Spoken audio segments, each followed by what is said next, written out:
Well, hello again. It's been one of those busy days when it's possible to do a number of these recordings.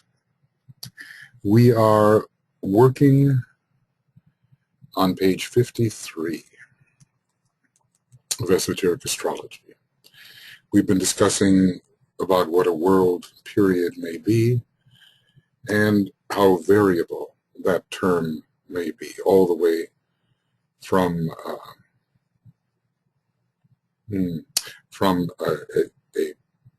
period of rotation of the Earth's axis, a 25,000 year approximately. It's actually more than that, 25,920 approximately.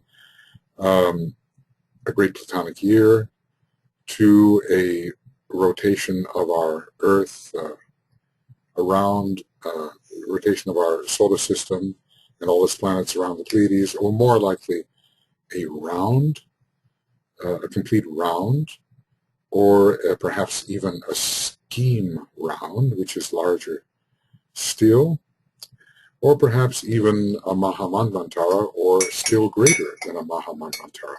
So often the term world period refers to a round. Anyway, for a long time during this cycle of reincarnations and periods of manifestation, the human being is conditioned almost entirely by the activity of the non-sacred planets. And then he discusses which they are. There are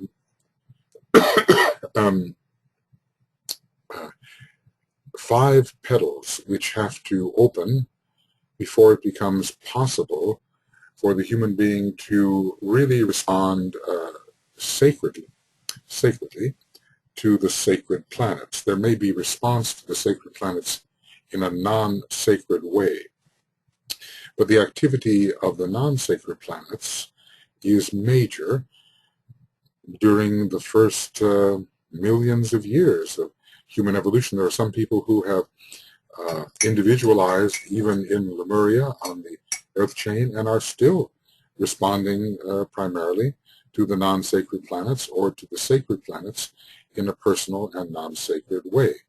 So it takes a long time to work ourselves into sensitivity to the truly sacred planets, the sacredness of them. That takes us to page 53. And then we have the 5 non-sacred planets. Eventually there will be 12 planets, we are told, and all of them eventually will be sacred, which means they will have passed their 5th initiation. Whether that is a cosmic initiation or a lesser initiation has yet to be established. The sun is veiling a planet. This is not the planet Vulcan or any of the other Vulcan, an undiscovered planet, or any of the discovered planets. It is a non-sacred second-rate planet. I think this idea was most advanced by Dr. Baker, Theodore Baker, is it? He has the idea of a non-sacred second-ray planet, which is veiled by the sun. Another of my astrological friends think that it could be the planet Isis, which has a period of approximately 360 years. So its period has as many years, speculatively, as the Earth has days. And so there's a very close connection between that speculative planet and the Earth. The moon veiling another non-sacred planet. The sun was veiling a Ray 2 planet. The moon is veiling a Ray 4 planet, and some speculative astrologers feel that it may be an etheric planet called Rex, which is fairly close. I'll have to brush up on that. It's near Mars, I think. It's not far from the Earth. It's not beyond Jupiter, I do believe. But that is simply speculation.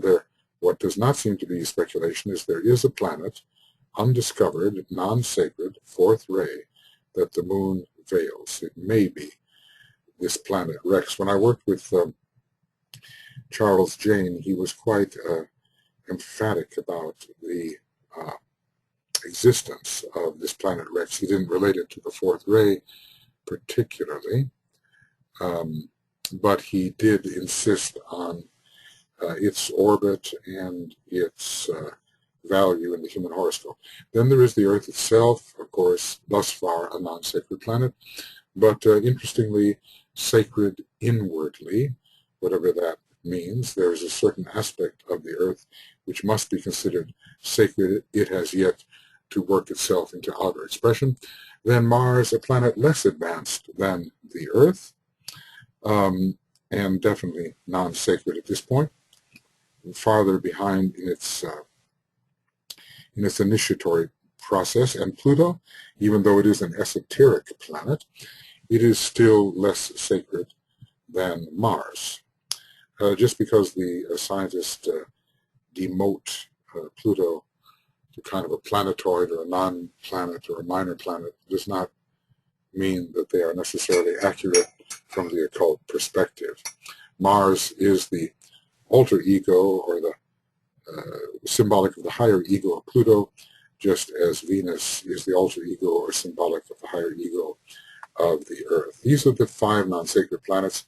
Sometimes I look at the piano and I see the 7 white keys and the 5 black keys, and I think of the analogy that the 7 white keys, which give us the C major scale, are related to the sacred planets, and the black keys to the non-sacred planets, but this also has yet to be verified. All right, we will continue moving.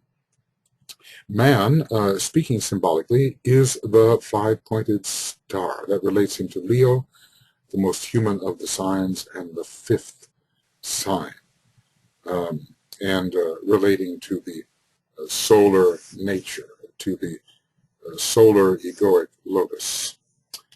When I say that, to man's solar egoic lotus. Man, speaking symbolically, is the 5-pointed star, and at the fiery points, the forces of the man pour out, and upon each fiery point appears a center of reception. Well, this is very interesting. We might consider that the head, the 2 hands, and the 2 feet are those fiery points, but it could mean something else. Suffice it to say, the 5-fold links, which are the solar angels, must have their 5-fold points of reception in the man. There must be a correspondence between that which the solar angel can give of its 5-fold nature and that which man can receive. It is possible then, at the present moment, to consider that man is particularly 5-fold because 2 of his chakras are not functioning fully, just the way 2 of the continents are not fully developed, and with respect to the eventual 7 centers of the Earth, upon the Earth, only 5 of them are active. So man perhaps is keeping pace with the planet with 5 centers developed. We might wonder whether eventually man will become the 7-pointed star. Man, speaking symbolically, is the 5-pointed star, and at the fiery points the forces of the man pour out, and upon each fiery point appears a center of reception. So let us say that for most human beings the base of the spine is non-receptive and non-radiatory, except that it provides for the survival of the human being, and that the head center itself is not receptive for most human beings and not radiatory for most. The rest of the centers are active to a certain extent. This is the 5-fold nature of the present man, but the 7-fold nature is coming.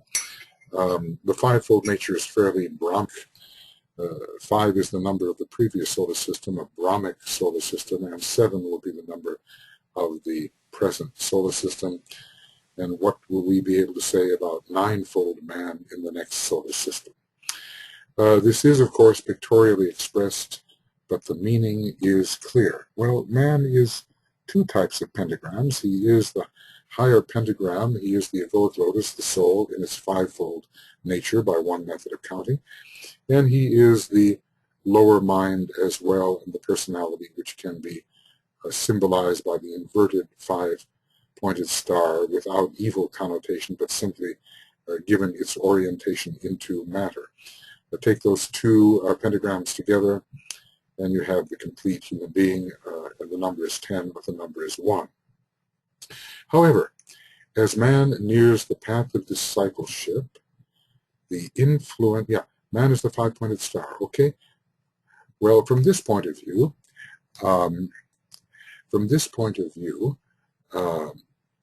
let's see here.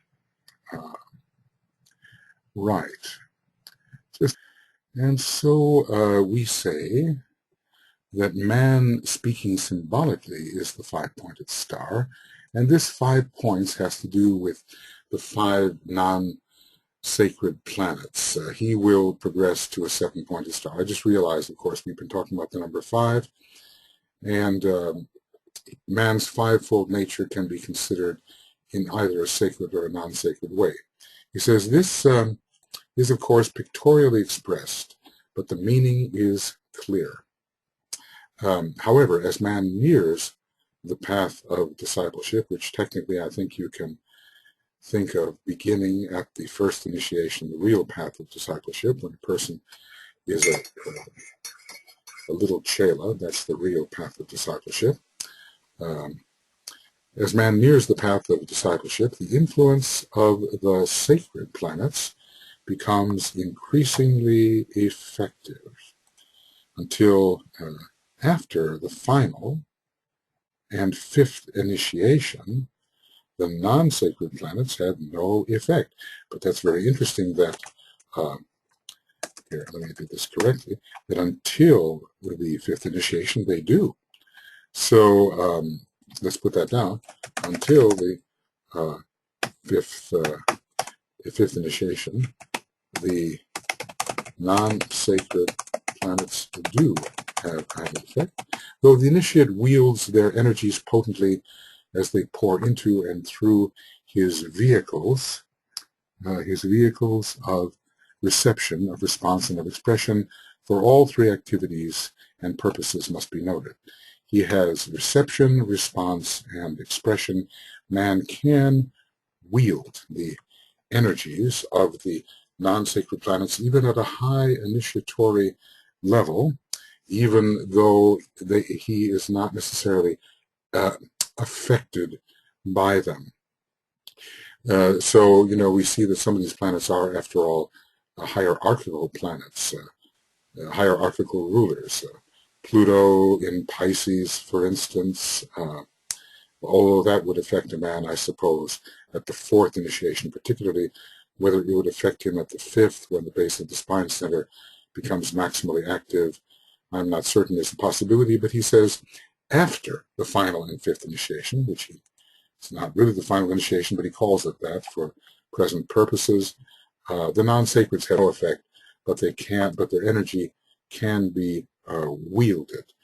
The other planets do have an effect. So just, pause for a moment and realize that earlier he said that the planets in the houses affected primarily circumstances, and now he's talking about high levels of initiation when the sacred planets can be effective and influential in the life of the man. So we must always hold our judgment in reservation when a statement is made, and wonder and look for if there are modifying statements such as this. Okay, so when it comes to energies, we receive, we respond, and we express. And we must note these 3. The energies of the 12 constellations are blended with those of the 12 planets. That's what we were talking about earlier when we discussed that this blending occurred in 2 phases, one in which the sun sign dominated and the other in which the driving energies of the rising sign were emerging as dominant. The energies of the 12 constellations are blended with those of the 12 planets, just the way the energy of the esoteric ruler is blended with the preceding energies of the exoteric ruler. It supersedes but does not eliminate the esoteric ruler. But their power to evoke response and to be consciously received, recognized, and employed is dependent entirely upon the type of response mechanism of the planetary life and of the individual man. Well, I think the implication there is that planetary logoi have an effect upon other planetary logoi, and it depends on the response apparatus of the particular planetary logos, what type of effect another planetary logos will have upon him. So, you see, planets are not sources simply to be relegated to the houses of the horoscope and thought of as determining only the circumstantial aspect in the life of man. They have much higher targets. They have much higher levels which they can influence and affect. Okay, so we have the power to evoke response, to receive these energies, to recognize them and employ them. That's another way of looking at receive, recognize, and employ. That's another one of those important triplicities when it comes to our dealing with energies. And the degree to which we can do that depends entirely upon how refined or developed our response mechanism may be, and even how refined or developed the planetary life may be. And of course, since those energies have to come to us through the planetary life, the degree of sensitivity and the development of the response mechanism of the planetary logos will affect the manner in which we can receive, recognize, and employ these energies. It has been rightly said that consciousness is dependent upon the vehicles of consciousness, whichever must be refined so that consciousness can be elevated, upon their point of development, and upon the ability of the individual to identify himself with the energies and impulses which are reaching him. So, if our vehicles of consciousness are relatively crude, the energies which are trying to reach us do not get through in their pure form. We have to learn how to identify ourselves with the actual energies and in their pure form and not in their distorted form. So we're talking about that which consciousness is dependent upon. It is not dependent only upon that which is already recognized, a recognized part of himself. So consciousness is dependent on our vehicles and the degree to which we can recognize the energies which are attempting to enter, the degree to which we can attune with them, identify with them. Let's read that again. It has been rightly said that consciousness is dependent upon the vehicles of consciousness. Do we have a pure astral body? That will determine our astral consciousness. Do we have a pure mental body? That will determine the type of consciousness we experience within it. Upon their point of development, upon the ability of the individual to identify himself with the energies and the impulses which are reaching him. The energies and the impulses which are reaching him, and is not dependent, consciousness is not dependent only upon that which is already a recognized aspect, part or aspect of himself, because consciousness is always growing. There are always impacts which are attempting to increase the scope and depth of our consciousness. So our consciousness is not only dependent upon the present condition in which we find ourselves. It might be said that the higher response to the realities and qualities revealed and made possible by the impact of energy from the zodiacal signs is somewhat dependent upon the waning influence of the planets to hold down the consciousness of man. Very interesting, although, zodiacal lords are much greater beings than planetary lords, and even though the planets can be effective even up to the fifth initiation, perhaps beyond, at least even the non-sacred planets can be effective up to the fifth initiation, they, as lesser lords, eventually wane in their influence, and then the zodiacal constellations, the zodiacal signs, become more influential. So there's a higher response involved here. It's the realities and qualities of the zodiacal signs, and the planets must wane. So you know how it often is. We have to stop doing something before it becomes possible to do something higher, and we have to stop being under the sway exclusively of the planets before the zodiacal energies can reveal their qualities. Remember that the zodiacal energies, as we looked at just a little while ago, do affect soul development, but they also work through Shambhala and are expressive in terms of the monad. So we ponder on this, for it embodies a deeper esoteric truth, a deep esoteric truth. What will we de-emphasize in order to emphasize something higher? So somehow in our life, DK suggests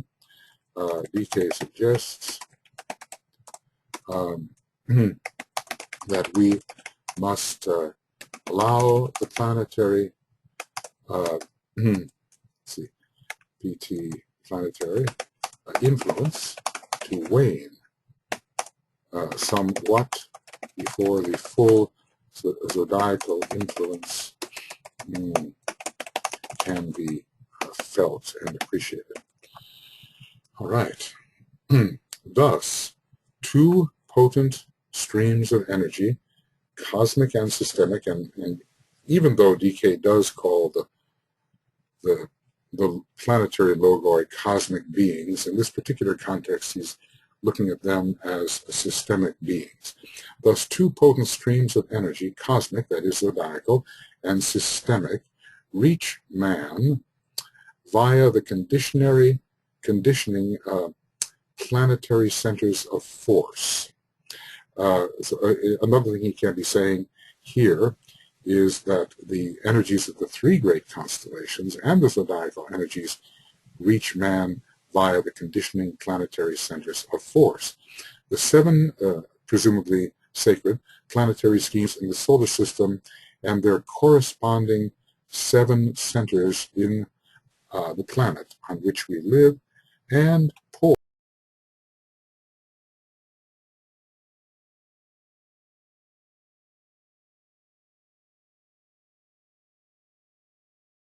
synthesis of the three great constellations, the 12 zodiacal signs, the seven major planetary schemes, 5 minor, and the 12 houses of the horoscope, which give us influence upon circumstance.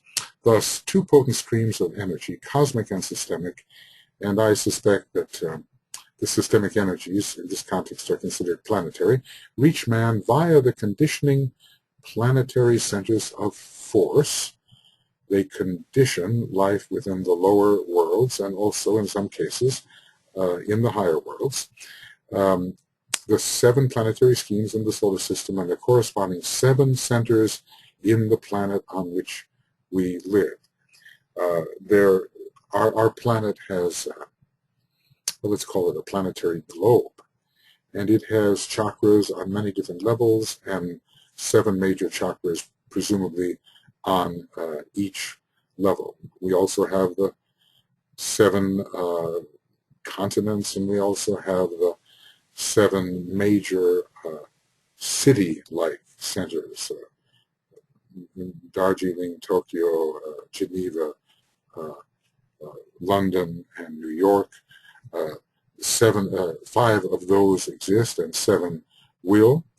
So there are a number of septonates on our planet which receive the energies of the 7 planetary schemes. We would assume that the chakra systems of the chain lords and the chakra systems of the globe lords would receive these 7-fold planetary energies.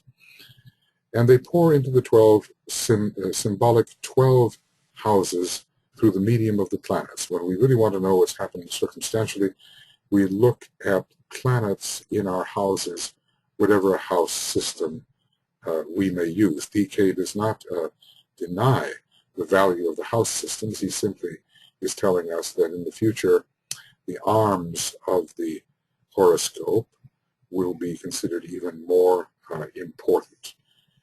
And these arms correspond to the houses, but probably have a more spiritual meaning as the planet works out in an arm of the horoscope.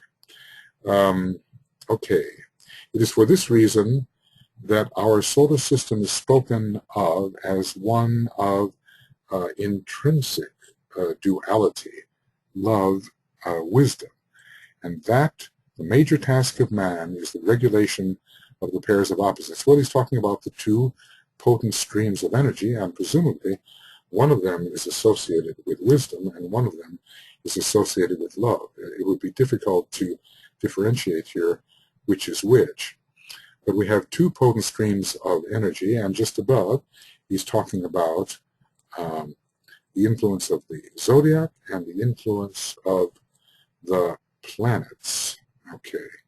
The energies of the 12 constellations are blended with those of the 12 planets. That's the dual stream, and that is related to the love wisdom of our solar system.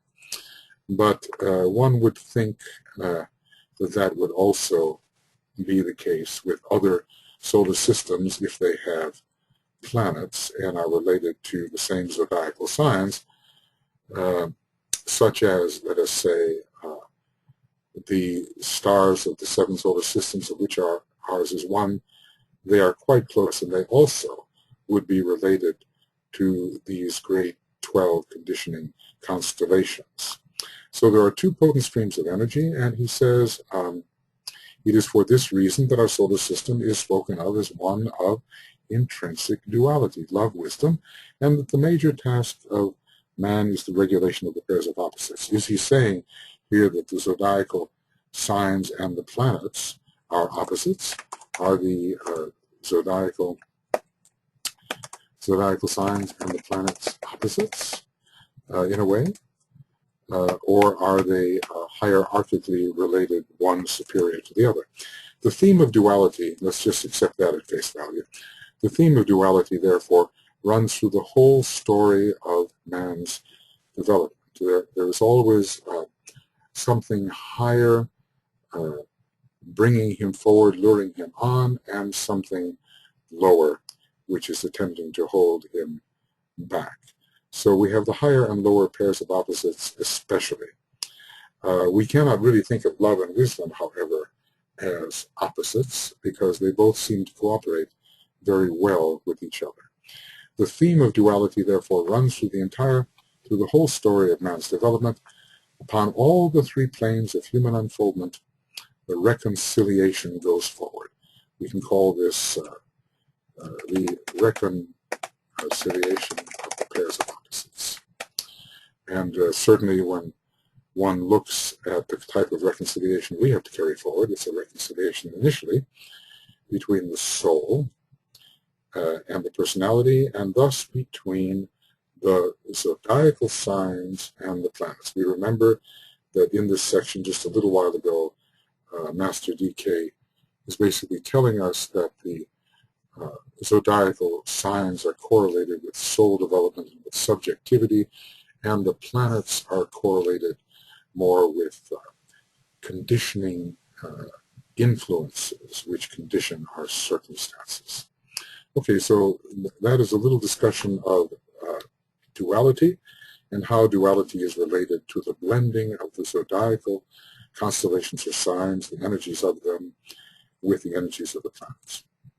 Okay, now we have a little tabulation. Upon the physical plane, we find the merging of the dense and etheric forces. He's going to give us various of the pairs of opposites. So here are various of the pairs of opposites.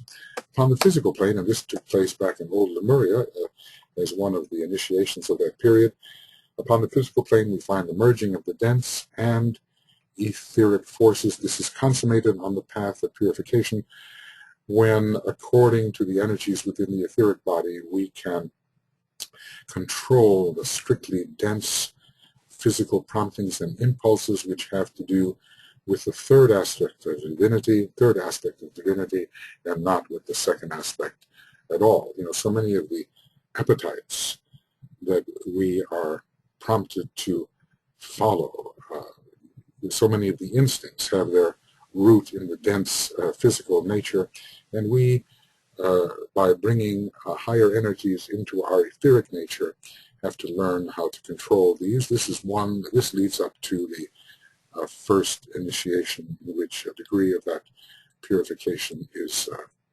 substantiated as it. Pairs of opposites upon the astral plane.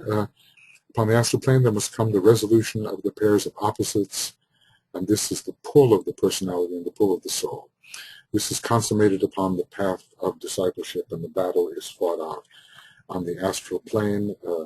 Higher desires and lower desires, spiritual desires and personal desires, kind of a kurukshetra, which many of us have experienced at different times of our life and lives, and in which even the planetary logos is experiencing now.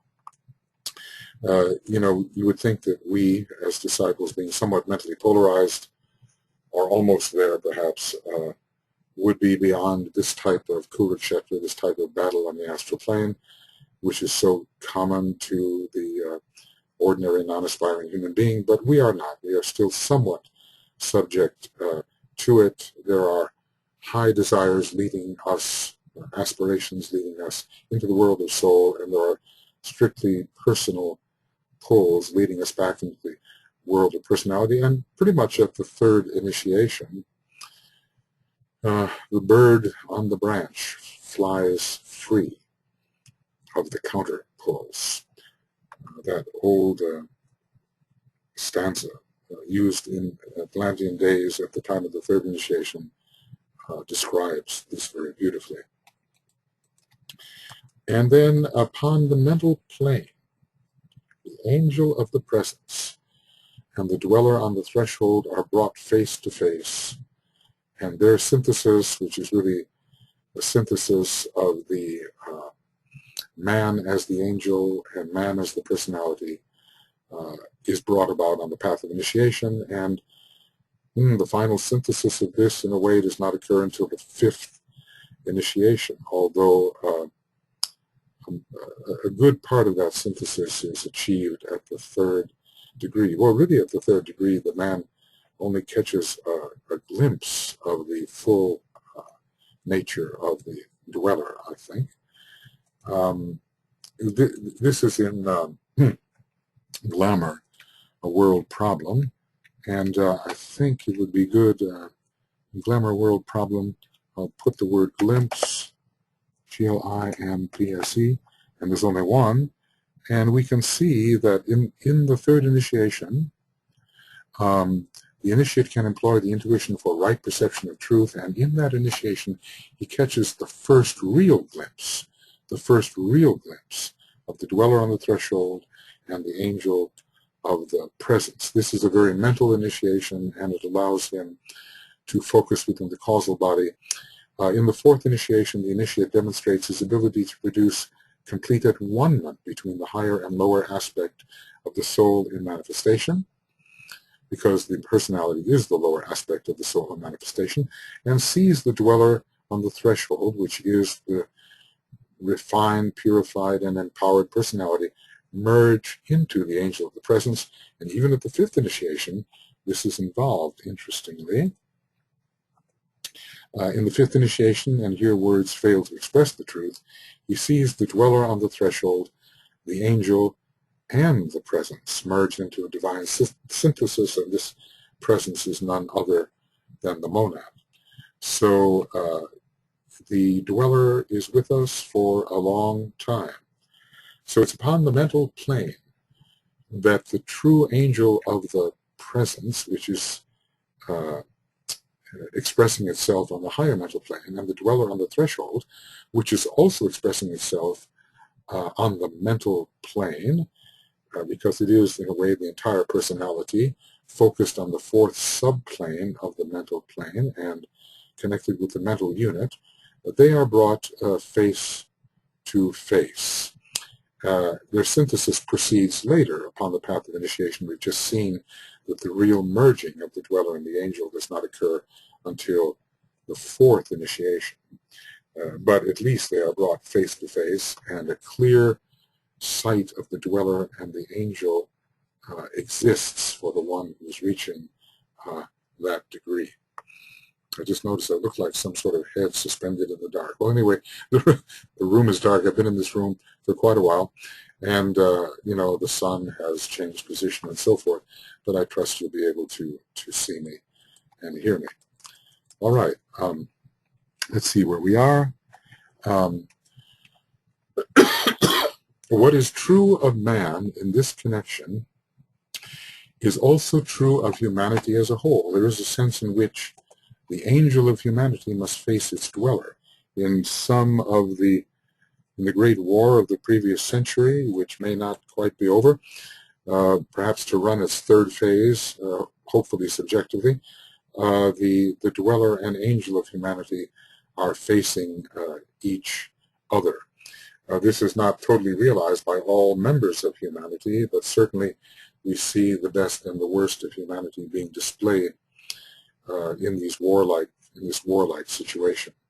So what is true of man in this connection in relation to the dweller and the angel, that profound duality perceived in relation to the fourth subplane of the mental plane and the second subplane of the mental plane, the angel focusing here on the second subplane of the mental plane and the dweller on the fourth subplane of the mental plane. What is true of the individual, of man, is also true of humanity as a whole, of the planetary logos of the earth, as of all planetary logoi and a solar logoi. All have their dweller, all have their angel. I think what we have to deal with now is the dweller of humanity. We cannot really deal with what may be the planetary dweller, that is, up to the planetary logos himself as he proceeds through various initiations. Actually, he is passing through a kind of fourth initiation at this moment, although a cosmic second awaits him. So he may not be totally ready for the merging of his own angel of the presence with his own dweller. And our solar logos, we may say the same, because he is verging on the third cosmic initiation and perhaps passing through a kind of subsidiary fourth initiation, but we can see that the complete merging of angel and dweller does not occur until the fourth degree, and I would assume this means the fourth cosmic degree for the solar logos and for the planetary logos. And our planetary logos is far from his fourth cosmic degree. Our solar logos is closer. You can check out for the hints on this, page 384 of the Treatise on Cosmic Fire. So what is true of man in this connection is also true of humanity as a whole. It's true of the planetary logos of the earth. It's true of all planetary logoi. They all have their dweller aspect, and the need to infuse and fuse with that dweller. The angel and the dweller must merge if the second and third aspects of divinity are to merge. And it's true also of the solar logos, but this merging for the solar logos lies very far ahead, because it may be that the solar logos is planned. The solar logos will take his crucifixion initiation in this solar system. He will take the great renunciation, the fourth initiation, when that merging can occur. And it is also possible, though not absolutely confirmed, it is suggested in the teaching that he may even take his fifth cosmic initiation. The analogy between the fusion of the pairs of opposites, for instance, upon the physical plane, can be seen in the conscious and directed fusion of the planetary forces with the energy of any specific planet or groups of planets. The analogy between the fusion of the pairs of opposites, for instance, upon the physical plane, and do we mean etheric and physical, or do we mean perhaps the sexual relationship, the fusion of the pairs of opposites, can be seen in the conscious and directed fusion of the planetary forces with the energy of any specific planet or group of planets. Well, anyway, energies, which represent the higher aspect, and forces must merge. So we'll put this down. Energies and forces must merge. We're talking always about the pairs of opposites, and usually not on the same level. There are horizontal pairs of opposites. You know, we have heat and we have cold. We have hard, we have soft. I mean, one is not better than the other. But when we're dealing with soul and personality, one is definitely higher than the other. This is not true of heat and cold and hard and soft. It's not even true of up and down.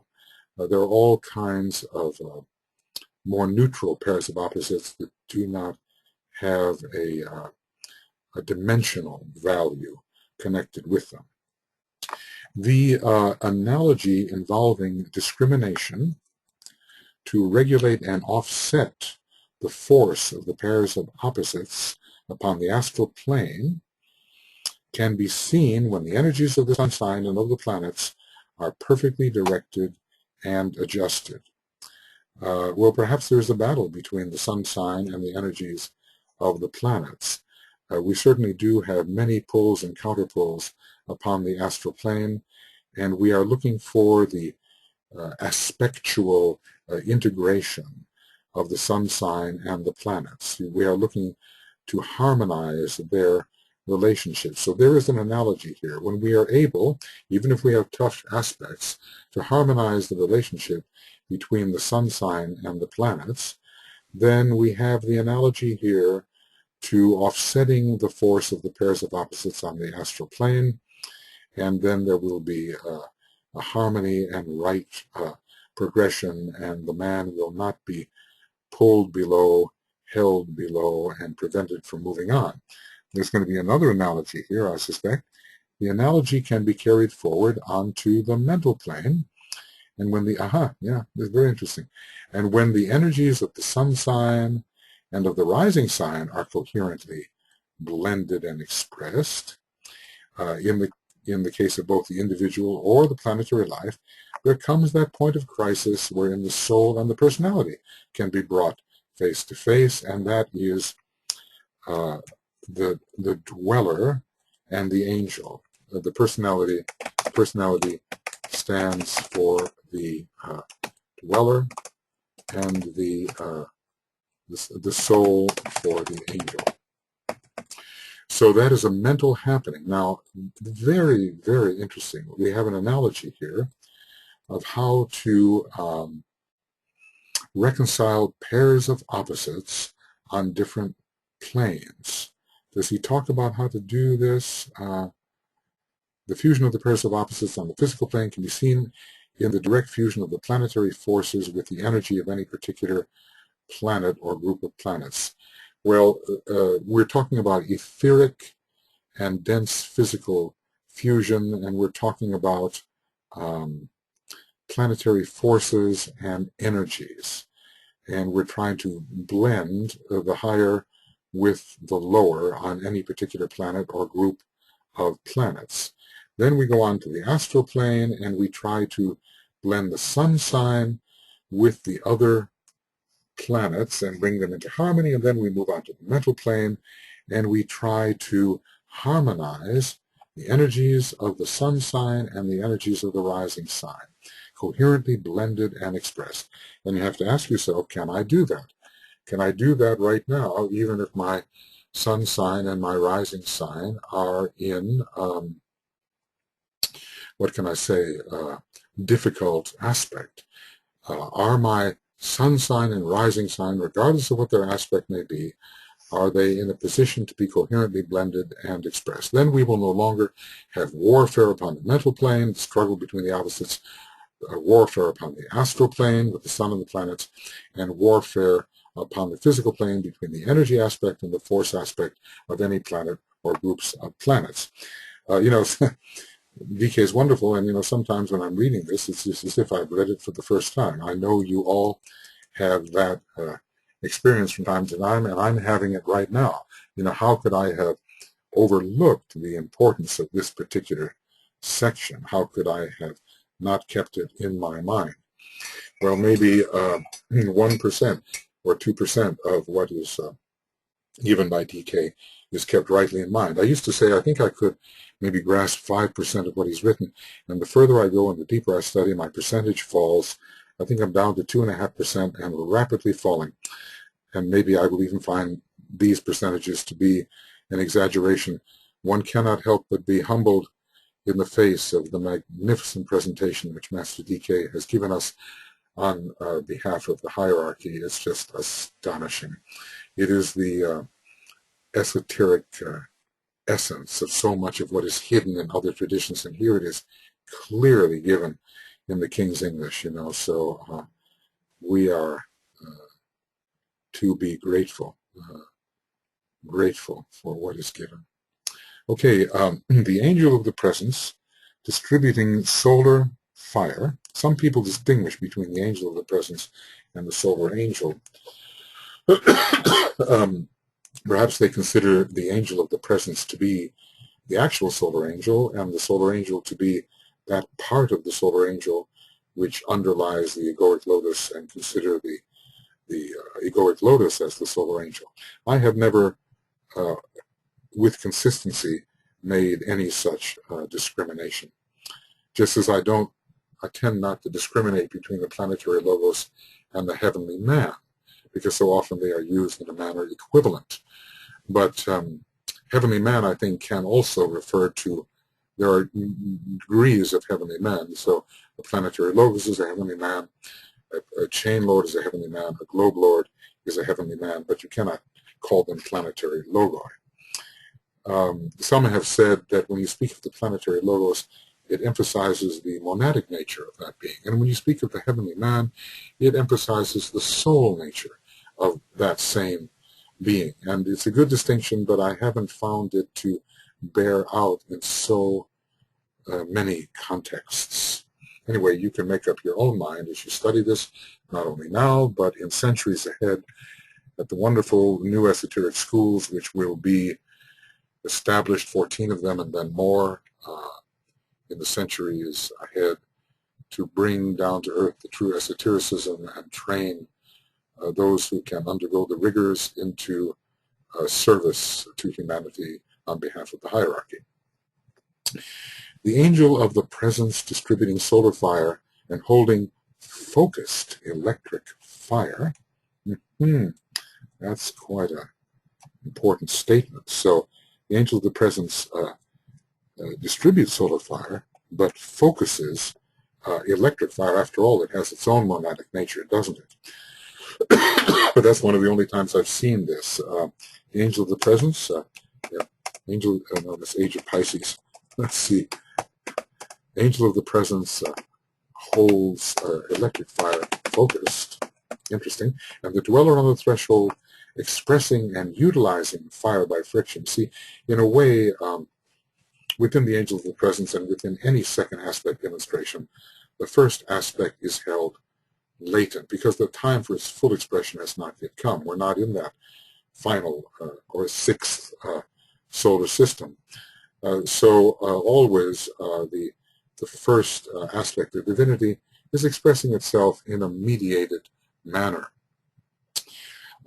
Anyway, they know each other with intimate occult knowledge. This occurs on the plane of mind, starting at the third initiation and increasingly as we move towards the fourth initiation and even the fifth, when the angel and the dweller, whatever that is, could be a Maya Varupa at that time, and also the presence, all three blend together and the triangle becomes one.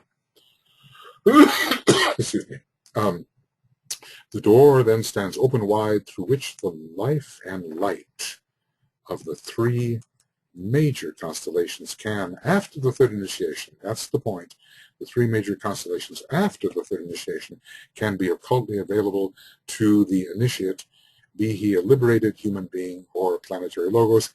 And of course, it's not just to the human being that the three great constellations extend their influence, but they are so great that they have amazing power over the planetary logo as well, and even over the solar logos. So they pour forth their radiation in different measure, or shall we say it can be received.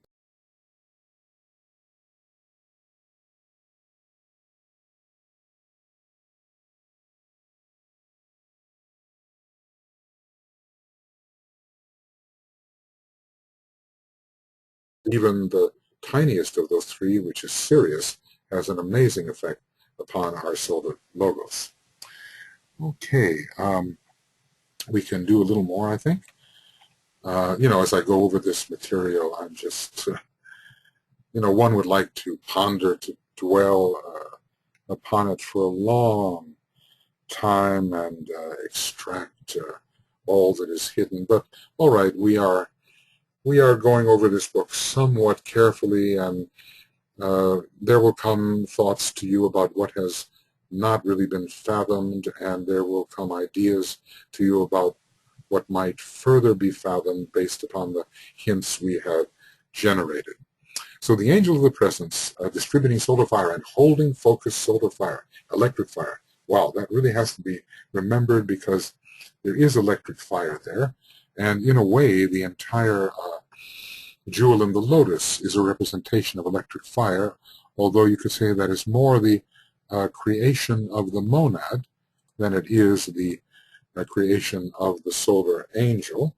And the dweller on the threshold, expressing and utilizing fire by friction, know each other with intimate occult knowledge, and this is happening at the higher initiations. The door stands wide open, and the three major constellations can express themselves through the liberated human being who is the initiate, and through a planetary logos at various stages of his development, and probably especially once he is an initiate planetary logos. When astrologers understand the true significance of the constellation Gemini, the twins, the head of the cosmic Christ, a very, very important constellation, which is inspiring, I think, Master DK and Master KH and many of the revealers of the ageless wisdom.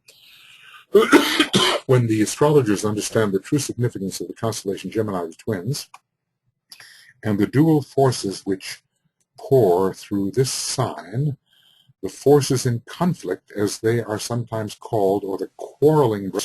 Watch out when you have Mars in Gemini, because it sets up a good quarrel. And the forces which beat upon our planetary life, then the true method of resolving the dualities will be known. Now, I don't know if it's said here, but we do know that Gemini is used as a mediating force between the pairs of opposites. I'll call them the zodiacal pairs of opposites. There's Aries, Libra, Gemini, Taurus, Scorpio, Gemini. We'll skip Gemini for a moment. Then there's Cancer, Capricorn, Gemini. There is Leo, Aquarius, Gemini. There's Pisces, Virgo, Gemini. And when Gemini is involved itself, Pisces becomes the mediating influence. We discuss that later. That's the opposition between Gemini, Sagittarius, with Pisces as the mediating force. So we have to understand the great pairs of opposites by understanding the sign Gemini. The pairs of opposites, higher and lower, are always quarreling. That means they're out of adjustment for a while.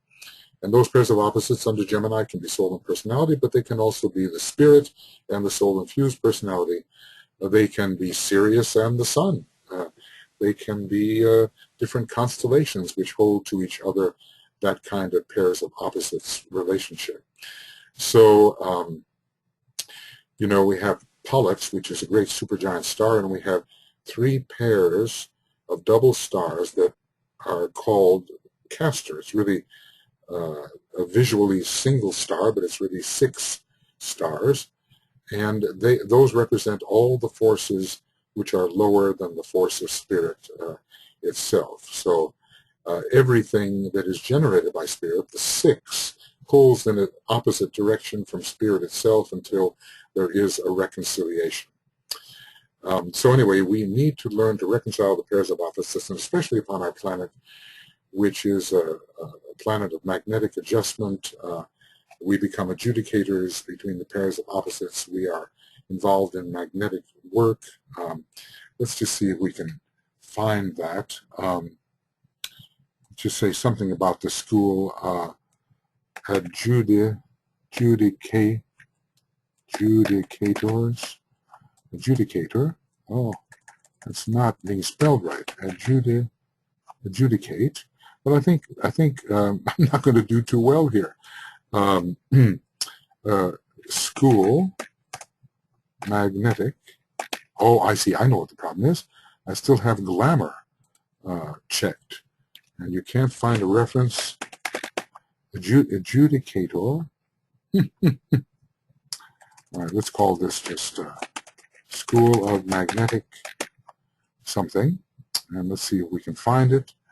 1, 2, 3. There it is. The School of Magnetic Response. This is Earth. Another name given to its pupils is the graduates of painful endeavor, or the adjudicators between the polar opposites. A further hint to be taken in connection with the two names given above is that its graduates are said to undergo examination on the third subplane of the astral plane, and probably that is the third, counting from the top down. So the constellation Gemini has a tremendous relationship to our Earth. It provided, in a way, the door of entry for the solar angels, and in another way, it represents the pillars of wisdom through which advancing human beings can pass into the higher life. So Gemini gives a huge angelic content to our Earth, just as Sagittarius promotes the animal content. All right, I do believe we have reached the point. I realize that I must present quite a spectacle here in the dark, excuse me. We've done 6 of these today. I don't know whether there will be a 7th. I'll try to get them out to you as soon as I can. We have gone as far as page 56. So this is Esoteric Astrology Adventure number 26. That's 36, number 26. Can I type it? And up to ending page 56. And I believe it's from page 53 to page 56. So we will together work the great invocation as we always do, because ritualistically it's important. Yes. All right.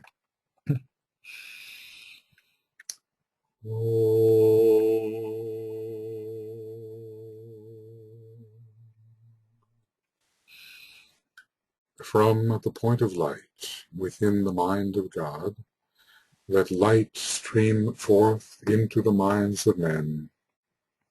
Let light descend on earth. From the point of love within the heart of God, let love stream forth into the hearts of men. May Christ return to earth. From the center where the will of God is known, let purpose guide the little wills of men, the purpose which the masters know and serve.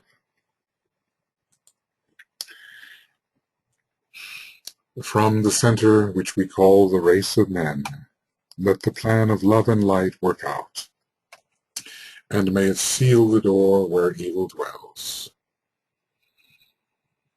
Let light and love and power restore the plan on earth.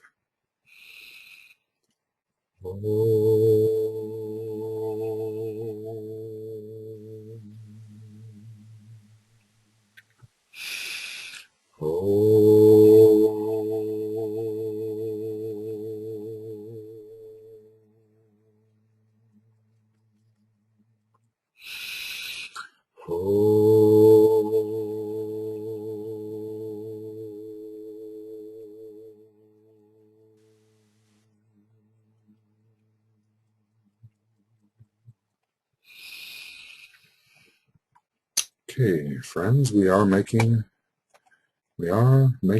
progress. What are we up to? Page 56 now, and I think this opening section has only 90 or 100 pages, so by the time we've done 50 of these 50 of these webinars, we will be through the introduction, but in a way the other parts of the books will flow more easily. I wish I could talk through quite a number of these books. Anyway, I've done most of the Treatise on Cosmic Fire and half of the Rays and Initiations, and that's done in more careful written language. The quality of what we're doing here is a little more spontaneous, a little more ramifying and rambling and taking in various considerations, a different style. Perhaps it's less concrete, but it's what I can do at the moment. So we will go on to Esoteric Astrology Adventure number 27 shortly. Okay, bye for now.